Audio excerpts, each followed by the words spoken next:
नमस्कार, मी पंजाब डक. मी माझ्या सोयाबीनच्या शेतामध्ये आणि या ठिकाणून आज आहे 9 जुलै 2026. आजपासून शेतकऱ्याला एक अंदाज देणार आहे.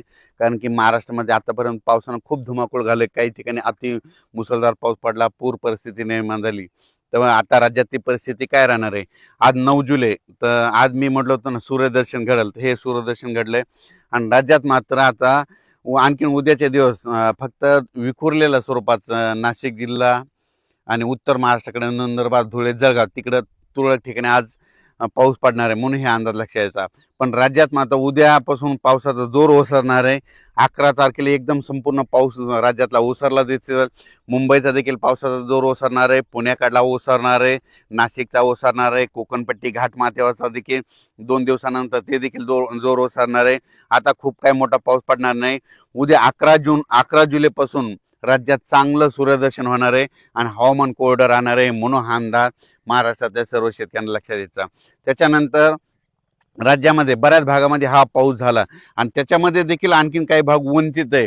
तर त्या शेतकऱ्याला सांगू इच्छितो की राज्यामध्ये आता आता पाऊस कधी येणार आहे, तर काय होणार आहे, 15 जुलैच्या नंतर, 15, 16, 17 जुलैच्या नंतर राज्यात पुन्हा थोडाच मध्ये विखुरलेल्या स्वरूपाचा सगळीकडे पडणार नाही. फक्त ते पाऊस काय होणार आहे, जे वंचित जिल्हे आहेत, एक नांदेड जिल्हा झालं, काही भाग लातूर जिल्हा, धाराशिव जिल्हा, सोलापूर जिल्हा आणि बीड जिल्ह्याचा, त्या भागामध्ये काय होणार आहे, म्हणजे 15, 16, 17 जुलैच्या दरम्यान तुरळक ठिकाणी भाग बदलत त्या 2-3 जिल्ह्यामध्ये एक पावसाची हजेरी असणार आहे म्हणून हा अंदाज लक्षायचा. महाराष्ट्रात देखील विखुरलेल्या स्वरूपाचाच 15, 16, 17ला थोडाफार पाऊस येणार आहे. सगळीकडे पडणार नाही, फक्त स्थानिक वातावरण तयार होऊन ते पाऊस पडेल म्हणून हे अंदाज शेतकऱ्यांना लक्षात यायचा. त्याच्यानंतर राज्यात आणखीन परत चांगला असा जसा आता मागं अतिवृष्टी ढगफुटी झाली तसा पाऊस आला आणखीन आता ना जुलैचा शेवटच्या आठवड्यापर्यंत आता वाट बघावी लागणार आहे म्हणून हे अंदाज लक्षात यायचा. आता ज्यांच्याकडं सोयाबीन असेल तर त्यांनी काय करायचं, आता जमिनीमध्ये ओल भरपूर आहे, 10-12 दिवस झाले असेल तर तुम्ही तुमचं तणनाशक फवारू शकता, कीटकनाशकाच्या फवारणी करू शकता, डवरणी वखरणी करू शकता म्हणून शेतीची कामे करून घ्यावी. पण राज्यात मात्र आता मुंबईकरांना आता या पावसापासून सुटका भेटणार आहे. म्हणजे तिकडे देखील उद्यापासून एकदम हवामान कोरडं होणार आहे म्हणून मुंबईकरांसाठी आनंदाची बातमी, नाशिक जिल्ह्यासाठी आनंदाची बातमी, पुणे जिल्हा, घाटमाथा, कोल्हापूर जिल्हा तिकडे देखील आता परत पूर काय वाढणार नाही म्हणून त्यांच्यासाठी देखील आनंदाची बातमी. हे जे लो प्रेशर होतं, हे लो प्रेशर गुजरातकडे जाणार आहे. गुजरातमधून काय होणार आहे, इंदोर मध्य प्रदेशकडे जाणार आहे. मध्य प्रदेशकडून काय होणार आहे, उत्तर प्रदेशकडे जाणार आहे. उत्तर प्रदेशकडून इकडं नेपाळ ह्या तिकडं जाईल आणि तिकडं स्थिरावं. पण त्याला स्थिरावायला आणखीन 4 दिवस लागतात. मग जवळपास म्हणजे 12 तारखे जोपर्यंत शांत होत नाही तोपर्यंत आपल्या इकडे महाराष्ट्रामध्ये जवळपास 12 तारखेपर्यंत आता उद्यापासून म्हणजे आजपासून चांगलं वारं सुरुवात होईल आणि ते शांत होऊस तर परत पुन्हा काही आता एखादी प्रणाली तयार होत नाही म्हणून हे अंदाज लक्षात यायचा. म्हणजे आता राज्यात मात्र उद्या 11 तारखेपासून सगळीकडं चांगलं हवामान कोरडं राहणार आहे म्हणून हे अंदाज लक्षात यायचा.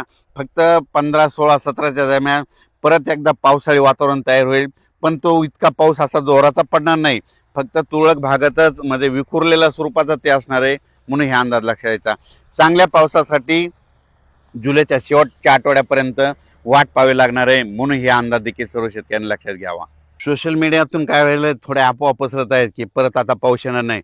शेतकऱ्यांना घाबरू नका, पाऊस येणार आहे. जुलैच्या शेवटच्या आठवड्यात देखील असाच एकदम आता जसा पाऊस आला ते चांगला पाऊस येणार आहे. पण तुम्हाला एक सांगू इच्छितो, 15, 16, 17च्या दरम्यान देखील थोडाफार पाऊस असणार आहे म्हणून शेतकऱ्यांनी तुम्ही काय करा, आपण आपले शेतीचे कामे करून घ्या, तणनाशक मारून घ्या, कीटकनाशक मारून घ्या. कारण की पाऊस बिलकुल येणार आहे, दुष्काळ वगैरे काही पडणार नाही. त्याच्यानंतर आता जुलैच्या शेवटच्या आठवड्यात देखील एक चांगला मोठा पाऊस येईल, त्याचा व्हिडिओ आणखी 2-4 दिवसात देईल. पण तोपर्यंत शेतकऱ्यांनी घाबरून न जाता आपण आपल्या शेतीचे कामे करून घ्या, फवारण्या करून घ्या, डवरणी करून घ्या, वखरणी करून घ्या म्हणून हे सर्व शेतकऱ्याला सांगू इच्छितो.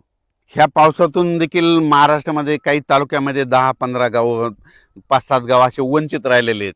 सोलापूर जिल्ह्यातले, लातूर जिल्ह्यातले, बीड जिल्ह्यातले, तिकडं नांदेड जिल्ह्यातले, परभणी जिल्ह्यातले, पालम ह्या परिसरातले त्या भागातल्या शेतकऱ्याला सांगू इच्छितो, आज देखील म्हणजे आज 9 जुलै, 10 आणि 11 ह्या 3 दिवसात देखील काय होणार आहे, विखुरलेल्या स्वरूपाचा पाऊस पडणं तुम्हाला पडू शकतो म्हणून हे अंदाज लक्षात यायचा. आणि याच्यातून तुम्ही जरी वंचित राहिले तर परत पुन्हा काय होणार आहे, 15, 16, 17च्या दरम्यान एकदा थोडाफार पाऊस येणार आहे. ते मात्र ते पडून जाईल म्हणून शेतकऱ्यांनी हे देखील अंदाज लक्षात.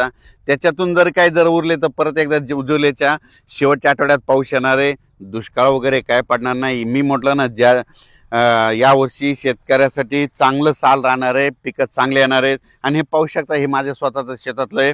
अचानक हे म्हणजे 30 जूनची पेरणी केलेली, अचानक कंप्लीट 10 दिवसाचं सोयाबीन आहे. आणि असंच पीक आहे सगळ्या शेतकऱ्याचं आमच्या भागातले, म्हणून हे लक्षात घ्यायचं. परत एकदा काय होईल, पुन्हा जुलैच्या शेवटच्या आठवड्यात परत एकदा काय होईल, बंगालच्या खाडीमध्ये परत तिकडे काय होईल, भुवनेश्वर आणि चेन्नईच्या दरम्यान परत एखादं चक्रवादळ तयार होईल आणि ते पाऊस इकडे येईल. आपल्या महाराष्ट्राला यावर्षी काय होणार आहे, काही अर्ध्या भागाला पुरेपूर पाऊस येणार आहे. आणि मुंबईकडे काय होणार का, याच्यापर्यंत अहिल्यानगर अरबी समुद्राचा पाऊस येणार आहे. हे मग आपल्याला खालून पाऊस पुरेपूर येत असल्यामुळं यावर्षी चांगला पाऊस पडणार आहे. शेतकऱ्यांनी घाबरून न जाता आपण आपल्या पेरणीचं आपलं तयारी ठेवावं. पिकाचं संरक्षण करण्याची काळजी घेणे सगळ्यात महत्त्वाचं गरजेचं आहे. करायला विनंती, आपण आपलं कामं करत राहायचं. पावसाचं कामं करत राहतं म्हणून आपण आपल्या शेतीचे कामे करत राहावे. धन्यवाद.